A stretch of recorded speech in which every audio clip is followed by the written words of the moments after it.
Good evening and welcome to Hardlines with Hardliners. I am your host, Sheba Msunga. We are back again with another exciting segment of Hardlines with Mr. Prince Chanda. Welcome to the program, sir.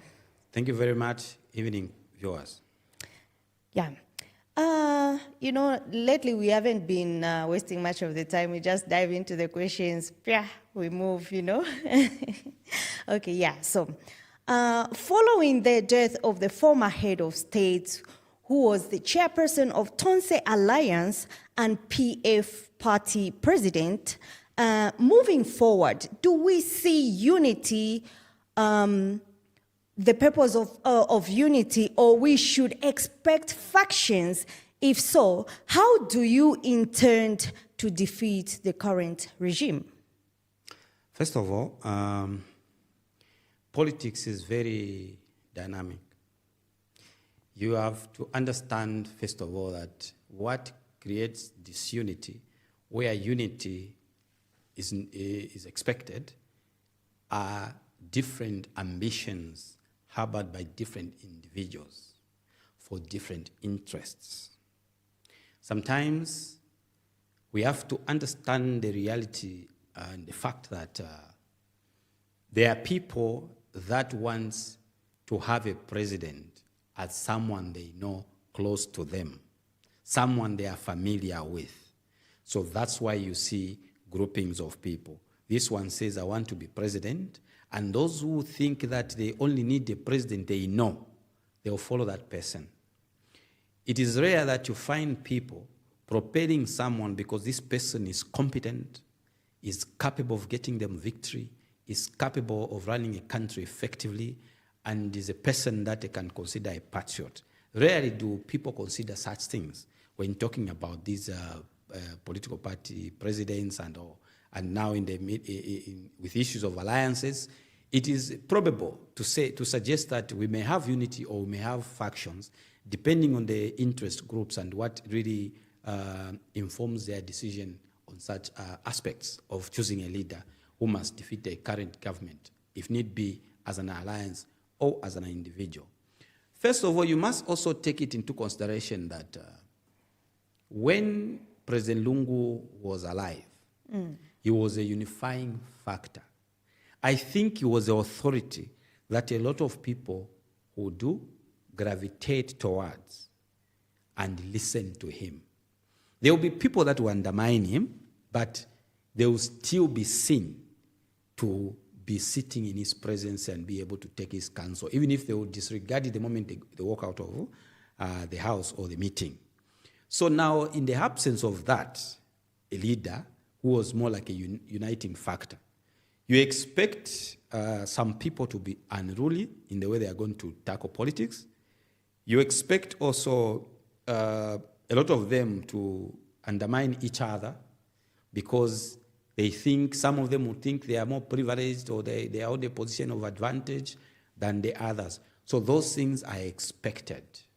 The question is, what should be the expectation of the people and what should the leaders consider after this situation that has befallen our country? Yes. Number one, I think that unity is possible within the Tonse Alliance and within the Patriotic Front family.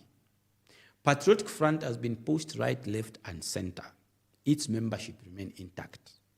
Its party leadership at the district, provincial, and maybe branch level are intact.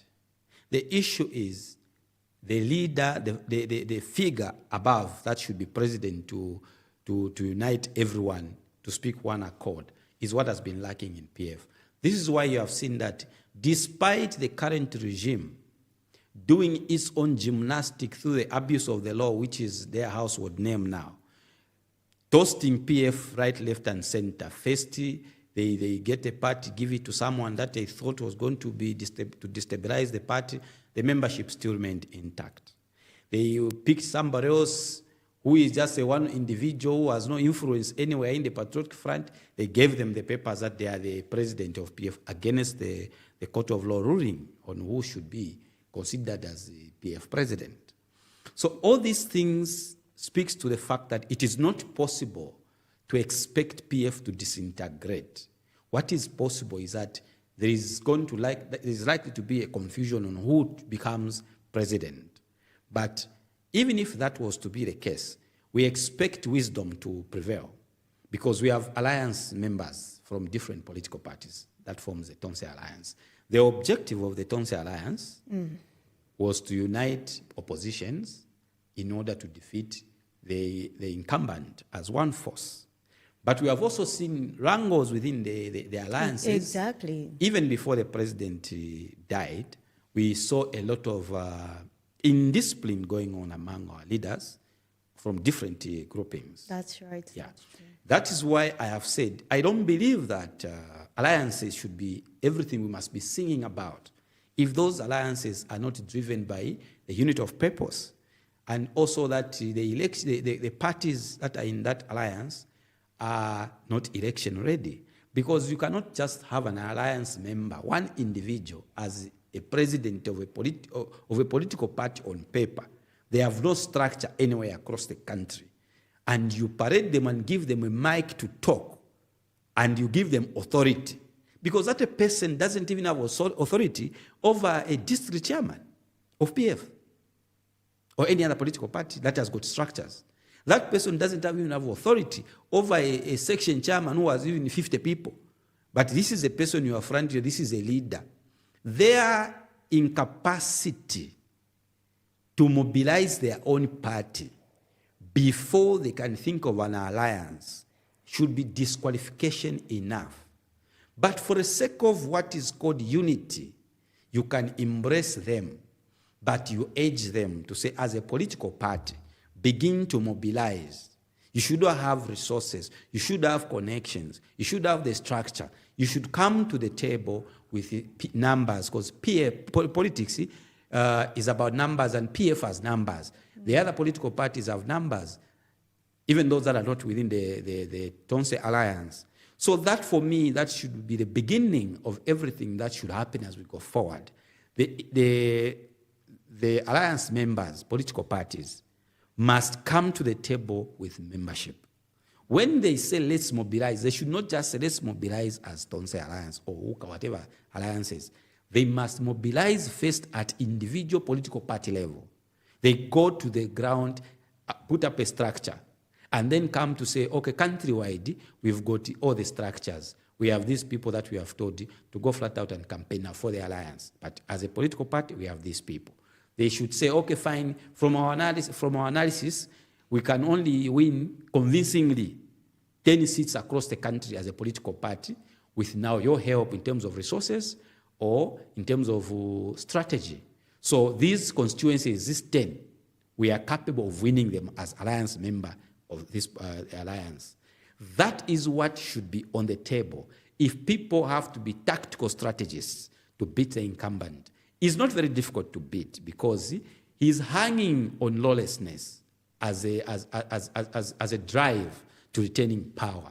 Now, you cannot ride on lawlessness as a leader to retain power, and you encourage that among your supporters, because people may not be always afraid of the things you are scheming against them. So if people woke up without fear for the schemes you are putting up, then you have no authority as a leader. So for me, I don't like to talk about President Hichilema and his chances of winning the election in 2026, because I know he's the weakest, and I know that he has no strategy. His people are only hanging on that you continue protecting them whilst they are doing wrong, and you continue abusing the law and the law enforcement agencies in order to give them an advantage. The alliance members must think through, must find a person that would bridge the gap, that would be a bridge on the side of the common people and the elitist few. The common people are majority, the elitist few. Somebody must be able to bridge that. The interplay between the elite and the common person must be played by a person who can blend in both groupings. Yeah. They also must consider age I'll tell you here that President Lungu's desire wasn't to field in an elder person as a president. That was not his desire. And he said that over and over. He wanted to hand over to a young generation. Even if he went through himself for a fact that he had the capacity to who supporters, his winning was still meant to bring in young people. That was what his desire was. So among them as leaders, they must look at who is capable of influencing the young generation. The people that are going to vote in 2026 are our children. So we are the right people to talk to our children, not the grandfathers. Okay? So meaning that when they are considering choosing a leader, they must have us in mind with our children that we should get the message. Okay, which message do we take to the children? This is the message. It should be easier. But if they are going to put up leaders that have outlived their influences, spent forces, if you like, they are going to be there's going to be a problem, and we might just be giving the incumbent a green light to win again and continue abusing the law. Recently, you've seen that in a game of football, the referee must play a role that is very neutral. That's true. So now we have a lot of referees in this political setup that we have. We have a referee in parliament who is the speaker and the deputy speaker. Yes. You have a referee at political level at Electoral Commission of Zambia. That is a referee. You have the Inspector General of Police. That is a referee. Okay? So, and you have the Chief Justice as also a referee. So all these referees form what you call state. When you have the police, you have the army, you have all these people. Those are state institutions. So they form the state. Then you have government, the executive, which also has the institutions it control, which are supposed to be autonomous, which must be independent in their operation but stick to their mandate. So if you are dealing with a person that wants all the referees to give them a through ball, a free kick, and a penalty, then you've got to be very tactical in your operations to beat that particular person. So even when you sit to say, let's choose a leader, you are considering those factors. When you talk about strategy, a strategy is a long-term objective goal that doesn't change easily. Then when you talk about a tactic, it is a course of action, the tasks you have to undertake to achieve the strategic objective. So the tactic can change depending on how you think it is working or not working. But the strategic objective remains. In this case, what is the strategic objective that is long-term that must stand? It is removing the incumbent political party. That's a strategic objective. So now when you have that strategic objective, you now have to look at the tactics. So you need tacticians now to tell you, we must move this direction. If this doesn't work, we must apply this. So you keep changing the tactics so that you achieve the long-term objective, which you don't really change. Because there is no point where any political party will say, at this point, let's just let the UPND be. No, everyone wants to remove them. So their strategic objective is to remove the incumbent. Their tactics is to ensure that they achieve that. So when you go back to all these political parties that are within the alliance, you see most of them are very mischievous. They do not really mean to unite with many other. They only want to exist in those alliances in a hope that they will be given the role as the president or the running mate in that particular alliance. That is very deceptive because, like I keep saying, people must be able to see that you are a leader. They must begin to say, okay, this one can lead us. Okay, we can unite around this authority. That's what people must say. But if you're going to be imposing yourself on that leadership role, then you are the worse than any other thing that we can talk about. I'll give you a practical example that I witnessed President Lungu say with with anguish in his eyes and in his tone. There was a point he said, you see the problem I have, a lot of people that come here to tell me what I should do or that I should endorse them, or even those I could maybe have endorsed, is that they are not sincere, okay? They sit here and smile at me. Behind the scene, they sponsor people to insult me. I read all these Facebook pages. I understand some of the people who behave like that towards me. That was very bad. But they think I don't know. So when I tell you this one cannot be president, I'll tell you the reason is that they are not sincere. They are very insincere and they are not patient.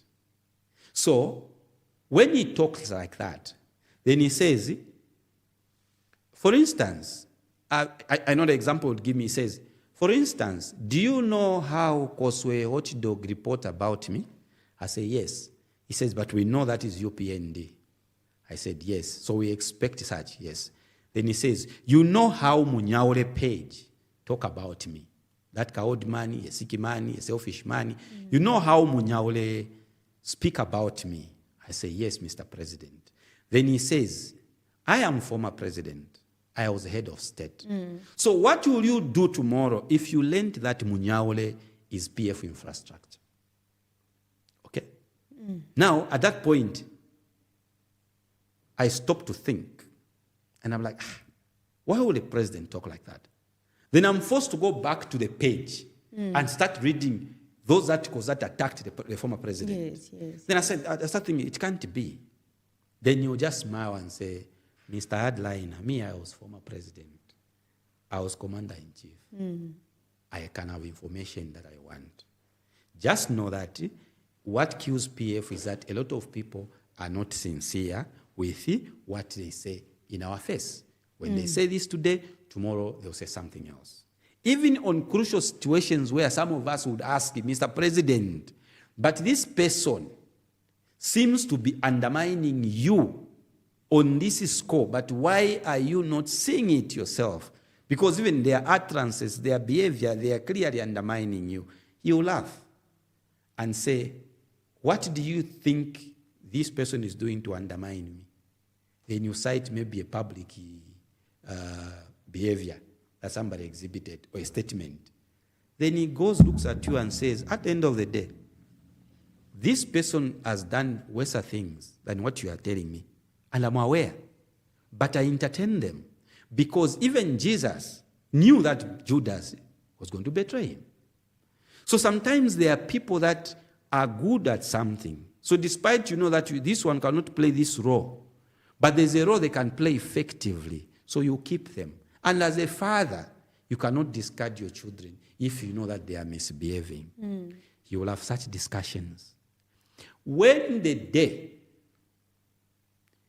Munyaure was discovered by government and few people were arrested, and it became apparently clear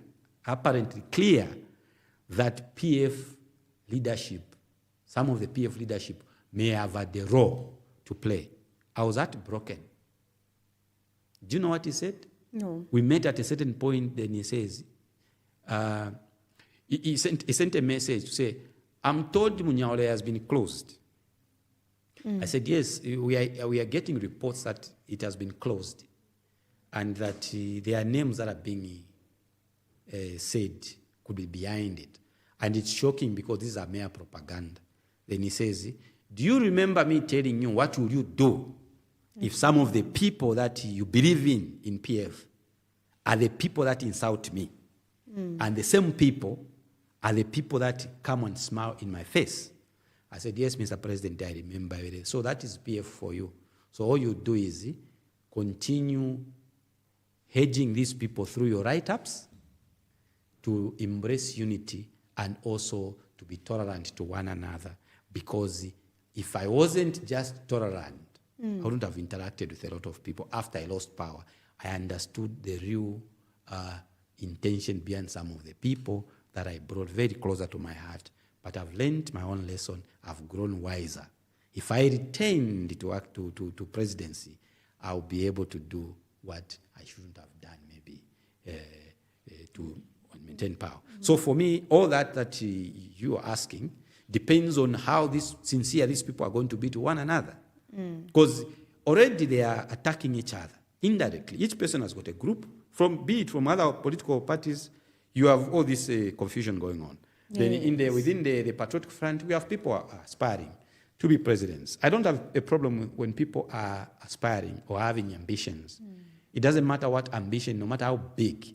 But if your ambition clouds your reasoning to where you forget that your actions could be injuring another person who tomorrow might become your leader, then your ambition is useless. You don't even need to pursue it because you're going to destroy yourself. There are people who are on social media who are just insulting the expected leadership entrants are being insulted every day because some politicians within the Patriotic Front, the only politics they know is to go and sponsor someone who thinks with a stomach to insult their opponent. They even know that in this matter, I want to attack hardliner. He's a guy that would walk to me and tell me this is nonsense.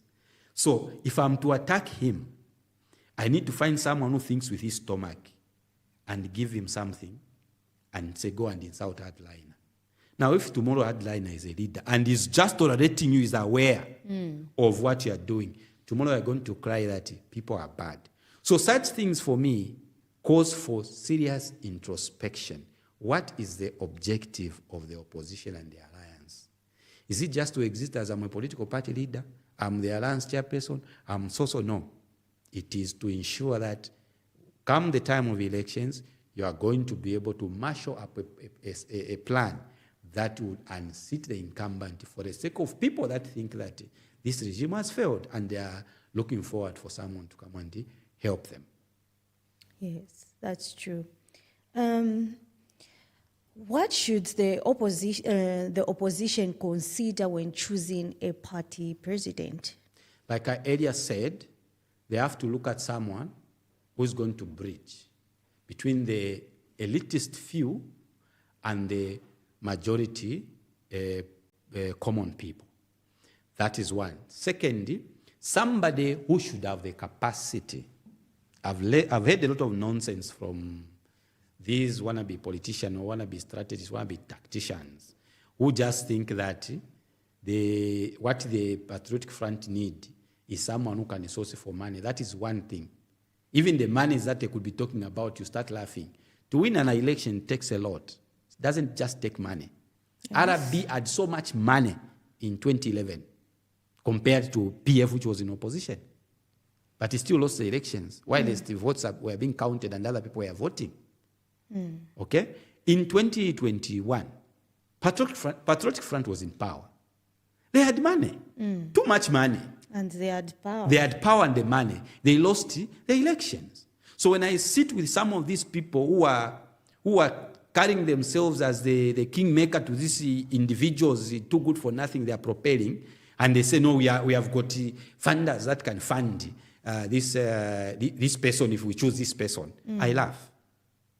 First of all, the candidates they are propelling betrayed the person that trusted them. The candidate that they are propelling has shown that they cannot unite anybody. They have shown that they cannot get a phone call and say, Madam Sheba, yesterday somebody called me and said something bad about you that you could have said about me. Now, as a leader, I want to meet you and discuss. Such leaders are not able to do that. What are they going to do? What do they do? When they hear that Sheba is supporting candidate C, childish, being so childish like little babies, they avoid talking to you. For your democratic right that you have chosen candidate B, that you can flow with them, then that candidate stops talking to you. Now, if you are a factor in the next elections, and the one they want to choose says, can't talk to you because you chose candidate B. So if they are chosen as candidate A, would you have confidence to support them? No. Because you already know that this one is childish, this one is not a leader. I've had practical experiences in PF sometimes where you are calling someone, you have something you need to discuss with them that is very important politically, and the whole day they are not picking your call. Then me being the hardliner that I am, I would pursue them, I will start looking for where they are. So that when I'm in view with them, then I make a call. Because I want to know, are they avoiding my call or they are busy? I've done that several times, and I laugh when I find leaders, they are looking at you. You know, God has given me a gift, a spiritual gift within me. So sometimes I'll just look at you with your demeanor there and say, okay, so what that person said was true. Then you see them seated, then you make a call. They get the phone, they watch it, then they put it down. 3 calls you call, they get the phone, they put it down. They are not with anybody, they are just seated. Then I know that one can't be a leader. So when people are propelling such kind of leadership, then you know that we have a bigger problem. Leadership should be selfless. Leadership should be, this one does not agree with me. Let me sit with them and see how I can convince them to agree with me. Let me give this person the strategies that I have, so that if they have a better strategy, we see how we can blend the strategies. Then we propel the right cause for the greater good of the majority citizens that are suffering at the hands of this ruthless and the criminal government that is perpetrating a lot of criminality without deterring, first of all, its supporters and even its state department individuals that are running them. Because you have a situation where people are being reported to the police for things that the opposition themselves would say publicly. A comrade of ours, Binwell, we read in social media that was alleged that was supposed to be slapped with a treason charge. Yes, I saw that. Yes. Now, treason charge for what? Binwell on social media said the way people are injuring, when people are being injured, I was in Kawambwa, Peter Chandale, the current NCP president whose party is being used as a vehicle, was stabbed with a knife. The other lady was stabbed also on the ground and they were robbed a phone. A lot of people were injured and Sean Tembo is pursued in the bush.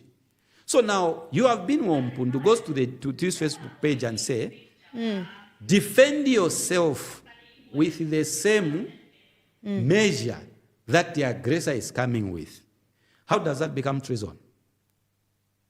How does that become seditious? On video and in camera, evidence is there that President Hichilema urged his supporters to defend themselves. He was not given a seditious charge for that statement.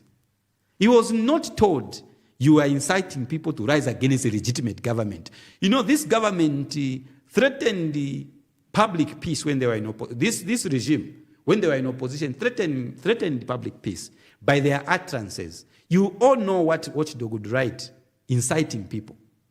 But when you look at them today in power, and they are going to call a person who say, when you are attacked, defend yourself with the same tenacity or same measure. The way it is me, I'm a student of self-defense. You understand? In self-defense, you are defending yourself from being injured or being killed. What are you expected to do? Is to assess the way the aggressor is approaching you, and if they are armed, what weapon do they have? You have to consider a lot of factors before you can attack. As a student of self-defense, you are taught to consider a lot of factors before you can retaliate. And that should be within not minutes, but seconds. First of all, if there's a chance to run. That's the first step. If there is a chance to beg that you don't get to be in such a situation, beg the aggressor. If you have anything that the aggressor is after, and you are able to give the aggressor without him injuring you, give. If all these 3 things cannot happen, the aggressor is determined to take your life or to fight you, you now have to consider what weapon does this aggressor have. Let's say he's got a gun, okay?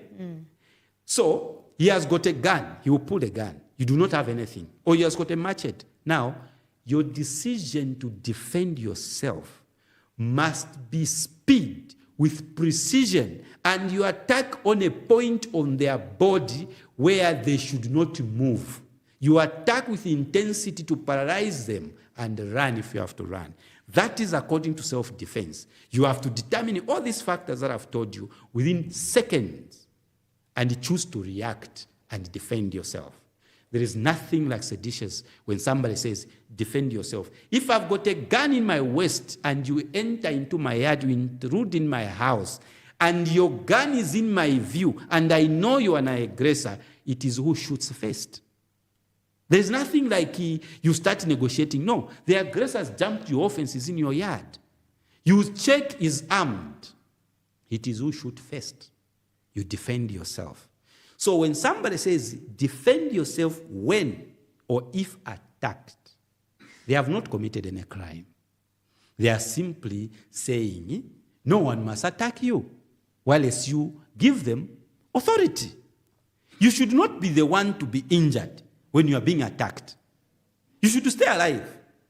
So when you look at that behavior by this regime, where they are tailoring everything wrong on the side of the opposition, and on the side of the ruling, they are okay. I always give example that a lot of PF cadres were arrested under PF and jailed when President Lungu was president. That is how President Lungu respected the rule of law. A lot of PF cadres were arrested under PF and they were jailed. Why? President Lungu respected the rule of law. The PF respected the rule of law. So to deal with this government that wants to jail everyone that is opposing them, you have to be very tactical as a team. Because there is nothing like you don't have a criminal record to be on the ballot. These guys have the capacity to manufacture anything, to just even suppress you for nothing. A lot of people are being suppressed. People who are committing crimes are being watched. But if you are an opposition person and you are speaking for the opposition, they are watching you with their eyes for cyber law. But the other side, they can say anything they want to say. Every time you go to social media, UPND is insulting, you say something, they are telling you that be careful to kukonkana cyber law. And yet you are going to respond to a cyber bullying or cyber attack on another person. So meaning that it's a collective agenda for the UPND to use cyber law to suppress the opposition, to use the hate speech to suppress the opposition. Today you have a person in prison by the name Chimbaka Mbwiri.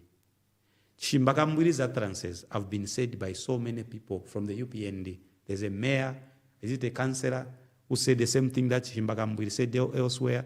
Some ministers are alleged to have called other people monkeys.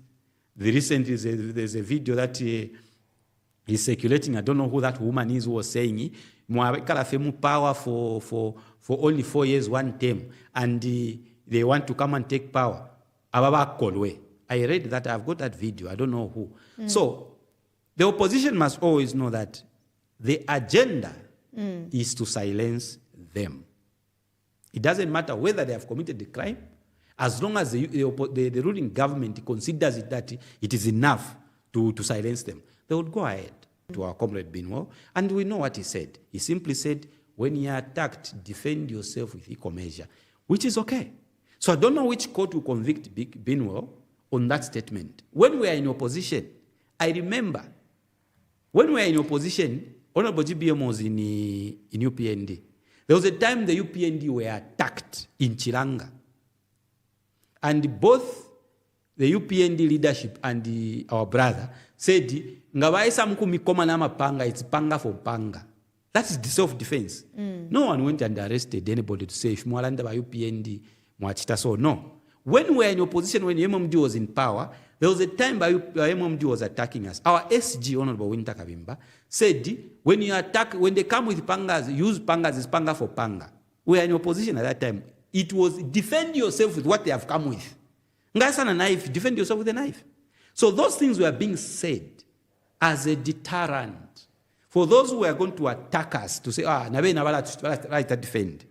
And then also to know that the only prerequisite for you to defend yourself is when you are attacked. How can you defend yourself when you're not attacked? You're an aggressor. So for me, when I look at the opposition and what they are doing and how they are delaying to make a sound decision on who they are running with, tells me that they don't know the capacity and what this regime is determined to do in order to stop them. So the consideration is someone should have the capacity to mobilize people. Someone should have the skill to bring everyone around them and be able to champion a cause that is for the greater good of the Zambian people and the suffering masses. Those should be the consideration, not any other. When we talk about capacity, it's about money, of course. It's not just about money. The capacity to convince people who should come and support us. Who can be trusted? The capacity for someone to be trusted is also capacity needed. Because if you choose me as a president of the alliance, how many people are able to respect me and support me because they consider me as a man of integrity? That is a capacity. Because people should be able to trust me. It's a strength. So if you're going to pick someone that only has got maybe 5 people that believes in them, that can support them, then you go ranting to say, because you just associate, then you are making a mistake. You need someone who can have local connections and international connection. International connection to people who matters in the political circles. Globally, there are people that matter in politics around the world who you can get one phone call and say, I've been picked as a presidential candidate in this particular election that is coming, and I seek your support. That person should be, okay, what is your name? Or I'm so. They should go and find you either on internet or in other places that, yes, you exist, and there's a level of integrity that you have accumulated around you because you have maintained a good name. They can trust you. There are people that I can tell you that people that matters around the world, globally and locally, represented here and elsewhere, who have clearly said, this candidate, we can support. Why? Because we have history as PF. We had local people who are supporting us. Okay? Some of them, these are people that we related with well. They are saying, no, I can't touch my call to call anybody to support. So you need to find someone who has the credibility. So that is also very important. Some of these people that are talking, they just want it for the sake of being called president. Yeah. Okay.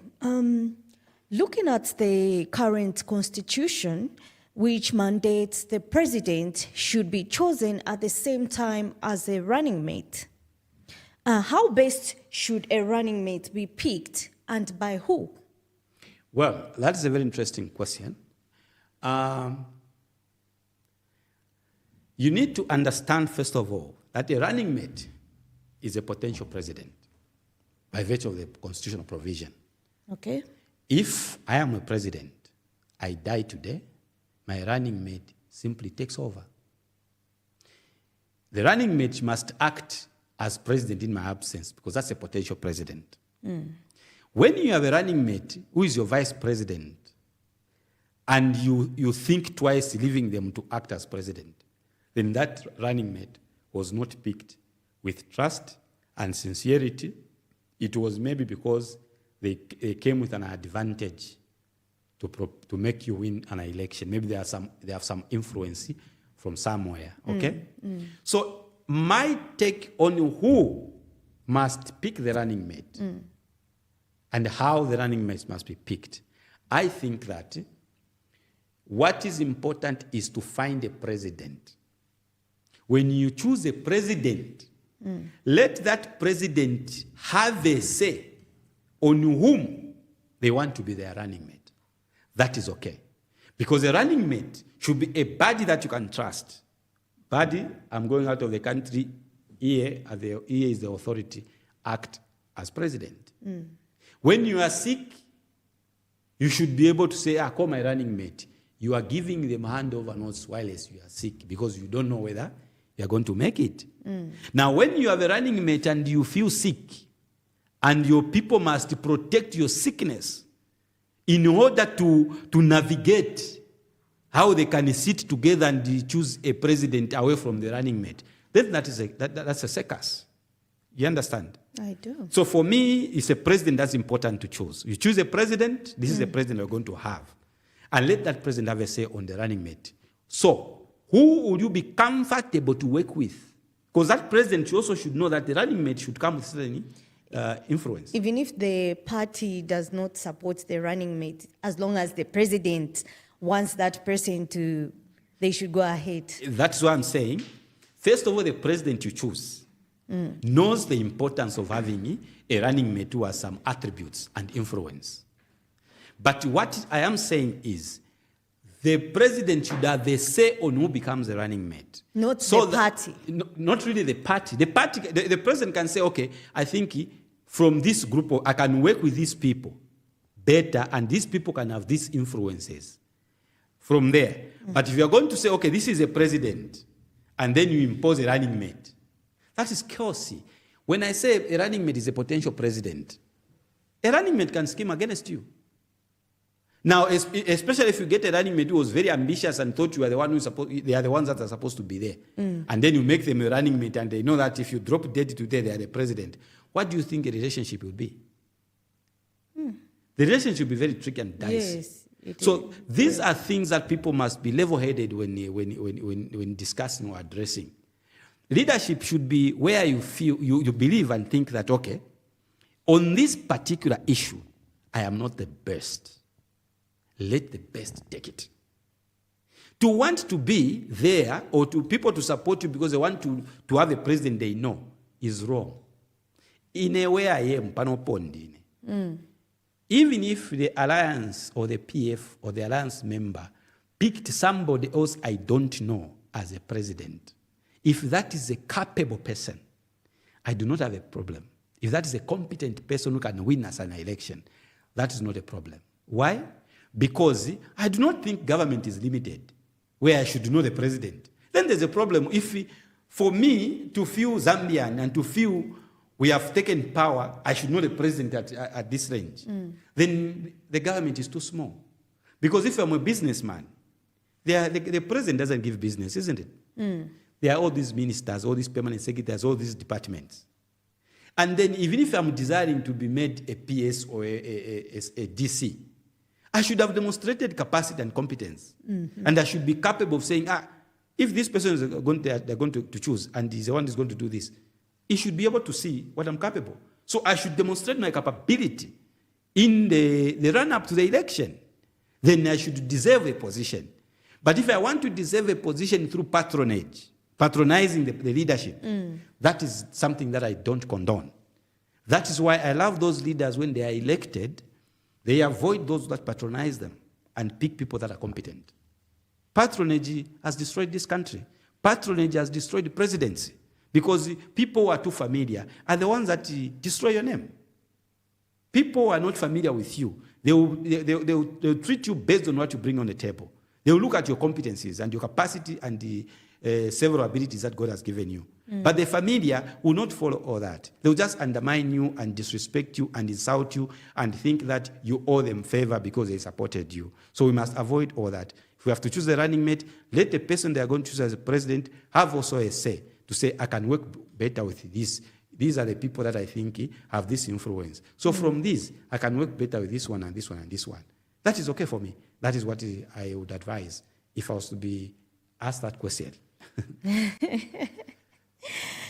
Do you think there is hope for the Zambian people who feels this current regime has failed them? Do you see, is there hope for, such people? Because there are a lot of people who are saying, no, this current regime is not doing us, it's not working, it's not doing what? And there are those who are saying, who are in support of the current regime.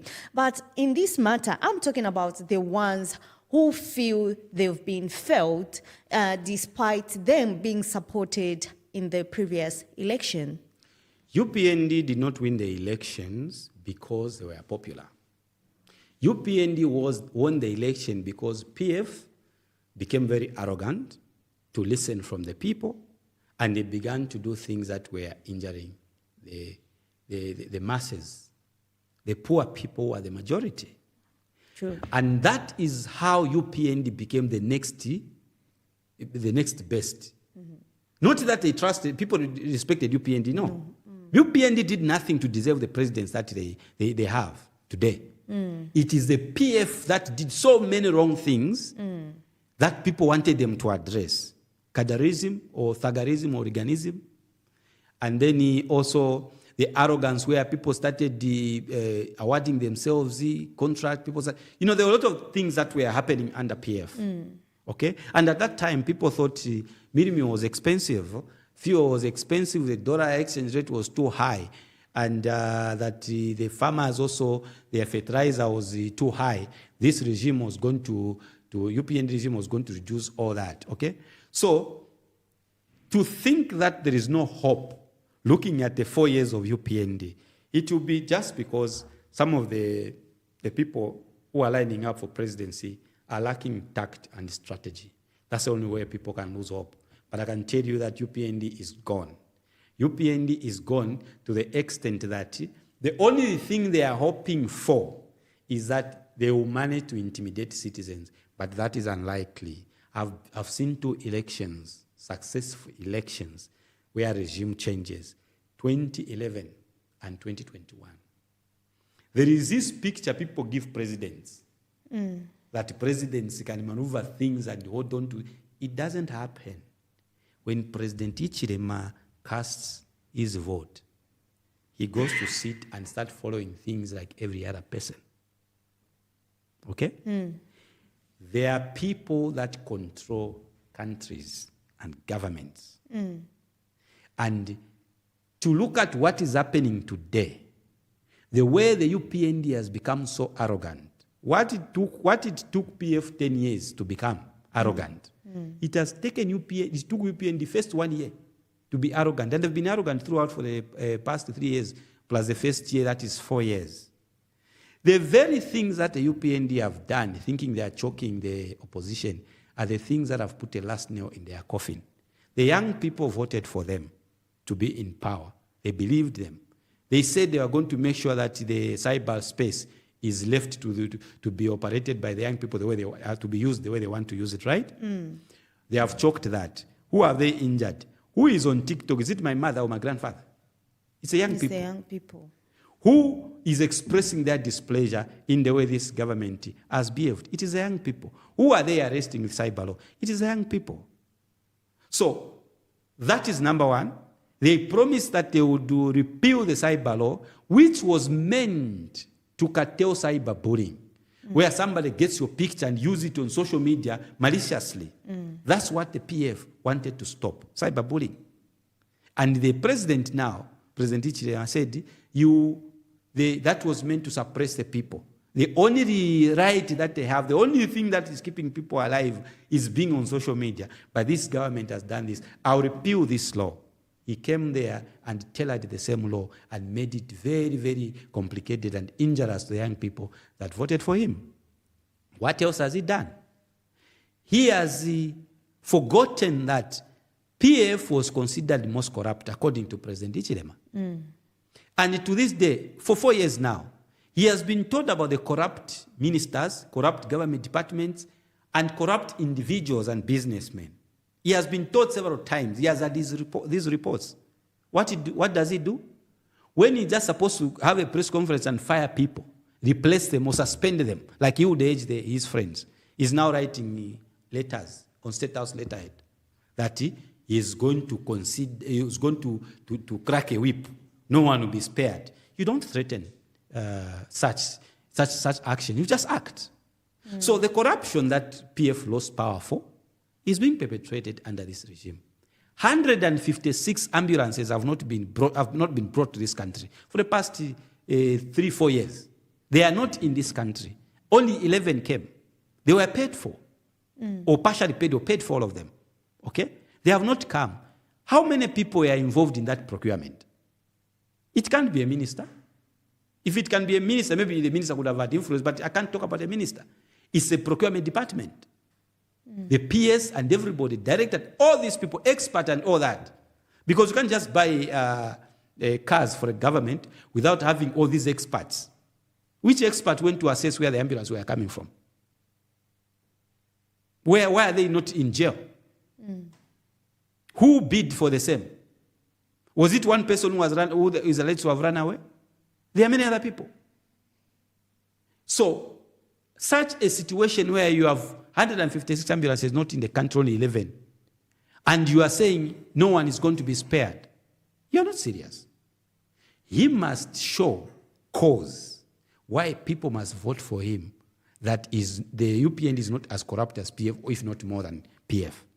When it comes to the abuse of the law, to the rule of law, he must show cause for the citizen, say now he's observing the rule of law. Rule of law, or what should I say? Rule of law is where every citizen is bound by the laws that are made for this country. Is where the laws are being applied equally. If I insult you, if I insult you, insult me back.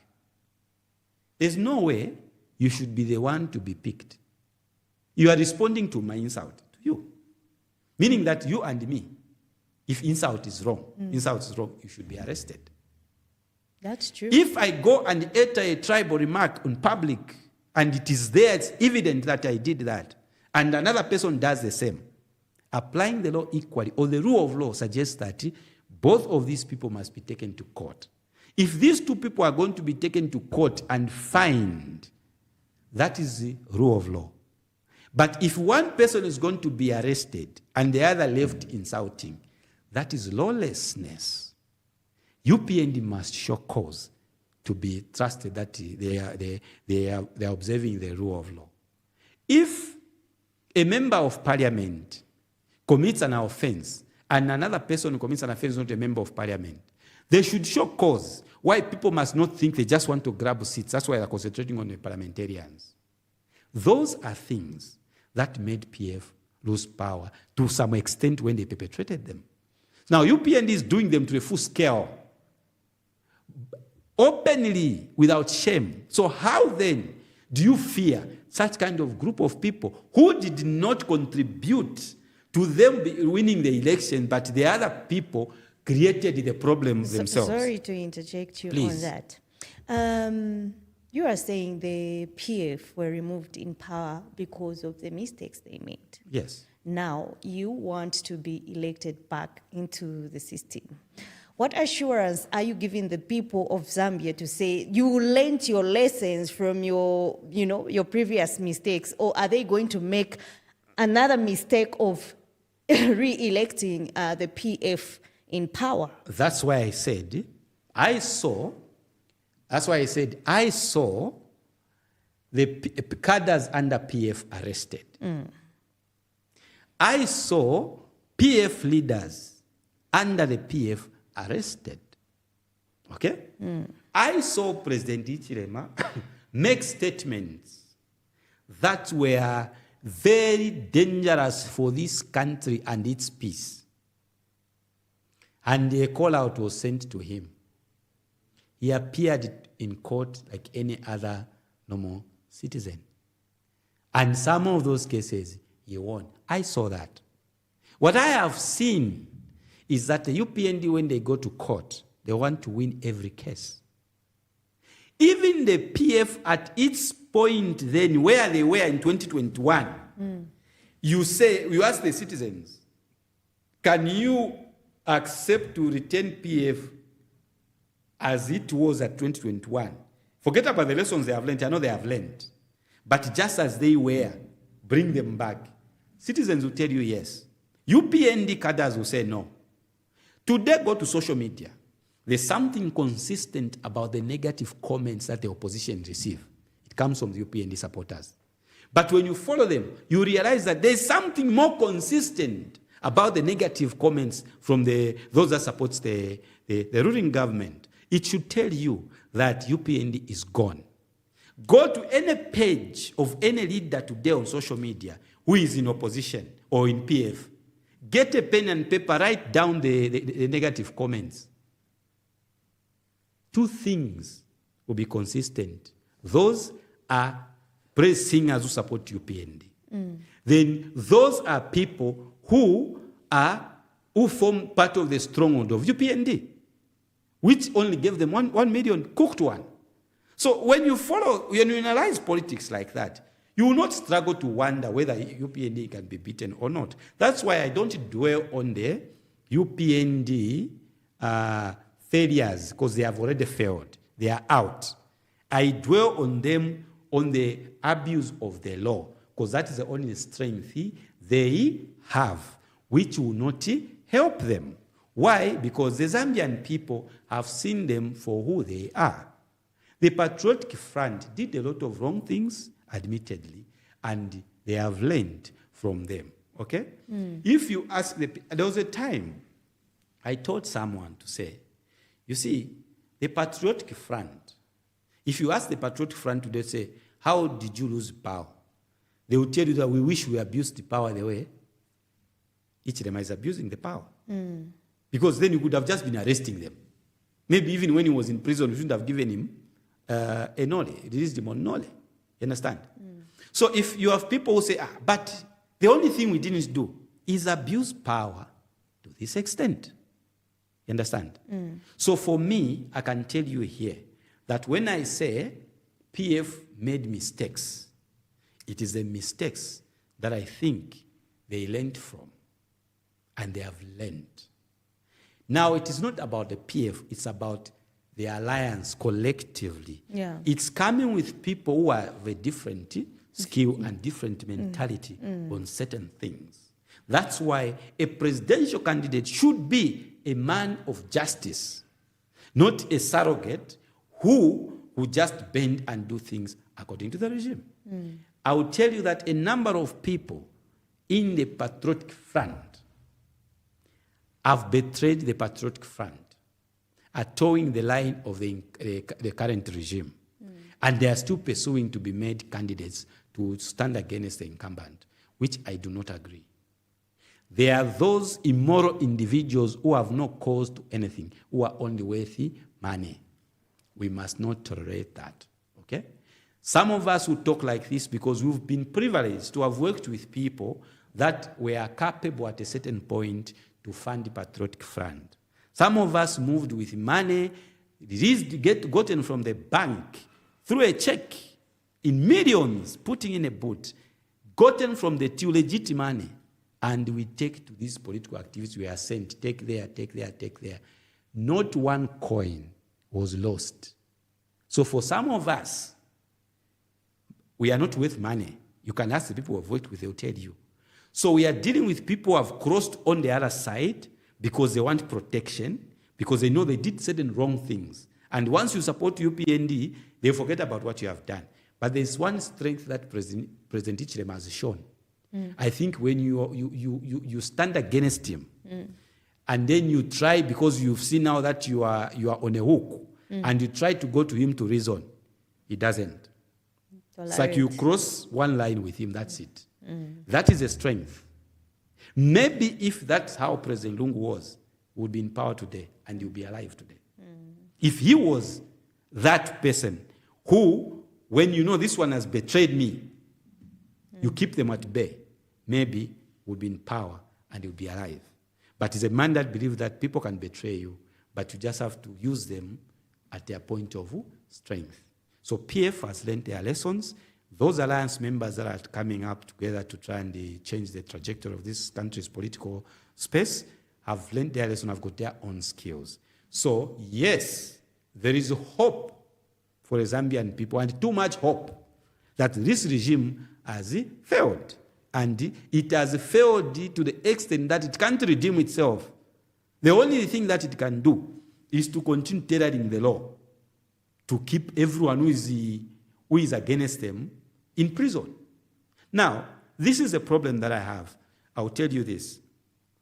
President Ichlem psyched his people when he was in opposition with the notion that people hated him for who he was.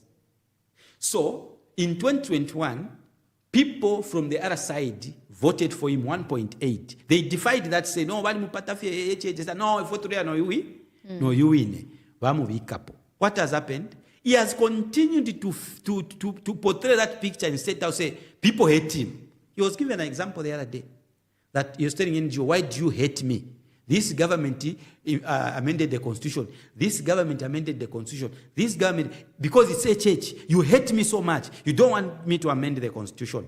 And that is one thing you're going to find on social media for those people that support President Hichilema. When you criticize him, they will come and say, this person just hates President Hichilema. That came from President Hichilema himself. Now, when you have a president that tells people in the world that they just hate me, that is a dangerous sympathy you seek from people. And you make people begin to think, yes, this person is hated. He got 1.8 from 7 provinces, strongholds of PF, while they cooked 1 million from their stronghold. So who hates who? The people that voted for him, how is he treating them? So who hates who? God, even this podcast, if you go to the comment, you find people saying he just hates the president. Yet you are criticizing. When you have a government that does not have an opposition that criticizes it, it is one reason it fails. The other reason that UPND has failed is because it doesn't have a strong opposition. Why doesn't it have a strong opposition? It is destroying the strong opposition that's supposed to criticize it. What did Mwanawasa do when Sata was criticizing him? He was implementing what Sata was saying. He lost power in 2006, and he said, I have seen why Sata has won the election in these areas.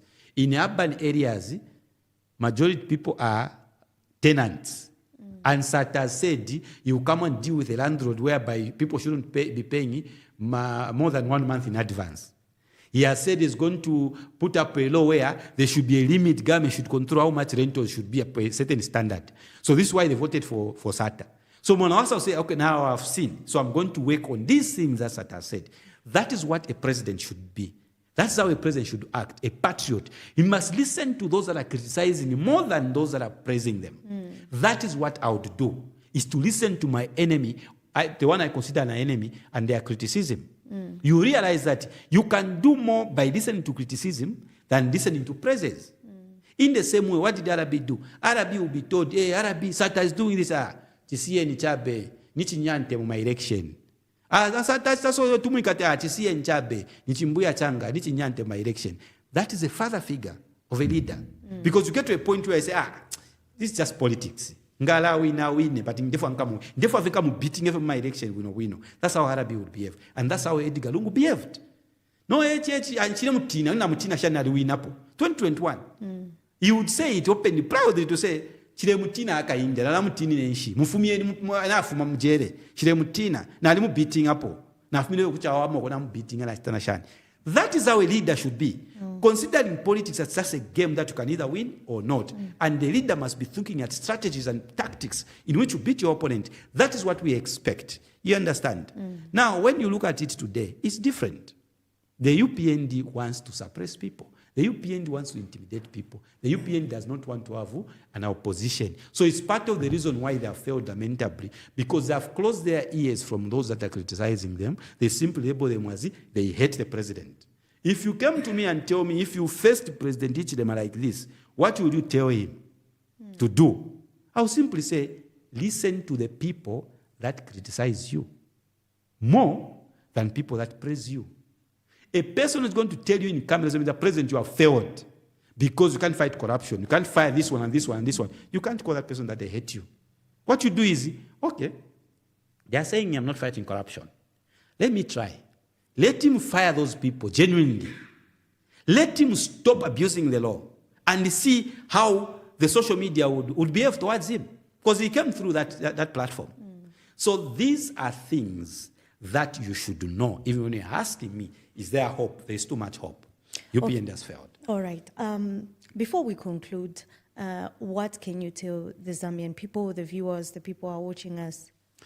What I can tell the Zambian people that are watching us is that not all hope is lost. Yes, we lost President Lungu. We know what he stood for. We know what he did. His fingerprints are everywhere. Pafu abantu, pashala abantu. There is hope. A leader is going to emerge, and this leader is going to mobilize, and we will all rally behind that leader, and we ensure that the legacy of President Lungu, the man you loved so much, even in death, his legacy will be protected and that we will make sure that every good project that he undertook will be followed, it will be implemented, and many other ideas that he could have left to all of us that he talked to, will make sure that whoever that will emerge as a president will carry on the mantle. A lot of us had spoken to President Lungu at personal level.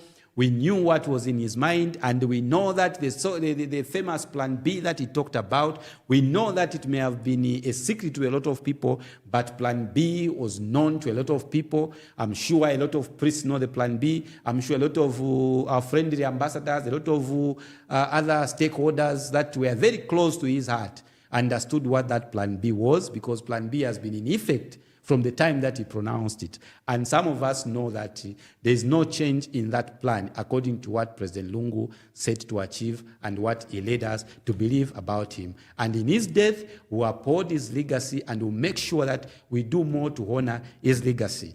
We believed Mr. Sata when he picked President Lungu. He knew why President Lungu was the best person to stand for us and continue his legacy. That's why we remained loyal to Sata to ensure that we supported the person that he left with us. And we were never disappointed. President Lungu carried the mantle and ensured that what was supposed to be done that Patriotic Front set to achieve was achieved. So even now, when we embark on the politics that is going to start soon when we have buried our president, we are going to make sure that the person that could have been in his mind, the person that could have understood what needs to be done, does what is necessary so that this continues to ensuring Zambia remains a peaceful and democratic state and a home to the homeless from world over. Thank you. Thank you very much, Mr. Chanda. For those new viewers, you can follow us on our Facebook page at Headlines with Headliners, and also you can follow us on Grindstone TV, Smart Eagles, and other media platforms. Until next time, from me, your host, Sheba Msunga, and Mr. Prince Chanda, thank you very much for watching. Have a blessed